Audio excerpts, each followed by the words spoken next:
After toppling the Venezuelan leader Nicolas Maduro, US President Trump has threatened key ally of Venezuela, Cuba.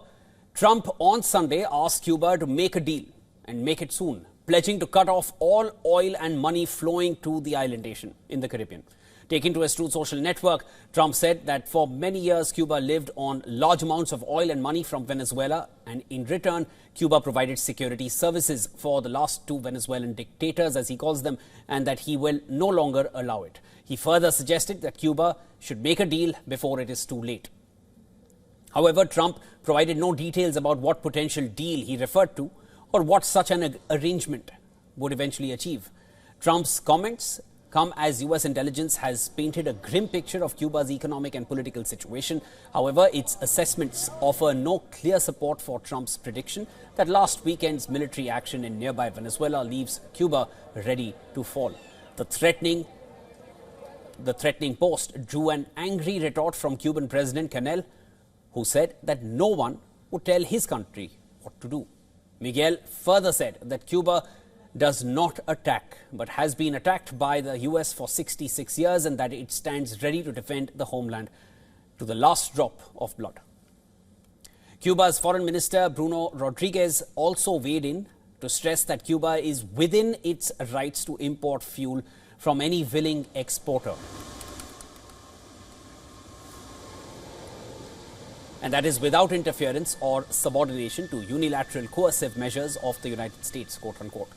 On the streets of the capital, Havana, Cubans seemed to dismiss the US leader's latest buster. Listen to this.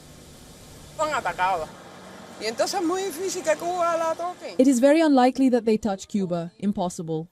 I can assure you, Trump is not going to touch Cuba. He is not going to touch it. Besides, the Americans have always said that we Cubans are talkative. They have always said it. Notice that all the presidents say it, but they don't act.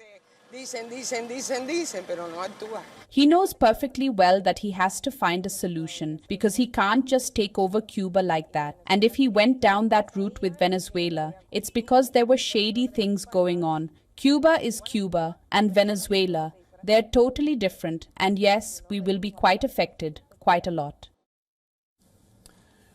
Earlier, the US president reposted a message that was jokingly suggesting that US Secretary of State Marco Rubio, who comes from Cuban immigrants, his parents, they could also become the president of Cuba.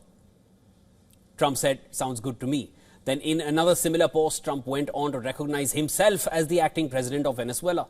It is known that US Special Forces' raid on Maduro and his wife left dozens of the ousted Venezuelan president's security personnel dead, many of whom were Cuban. For decades, Washington has imposed economy-crippling sanctions on Cuba, but Trump has ramped up the pressure in recent days. A Cold War-era US trade embargo has clinched Cuba's economy beginning in 1962, and since 2000, Havana increasingly relied on Venezuelan oil provided as part of a deal struck with Maduro's predecessor, leftist Hugo Chavez.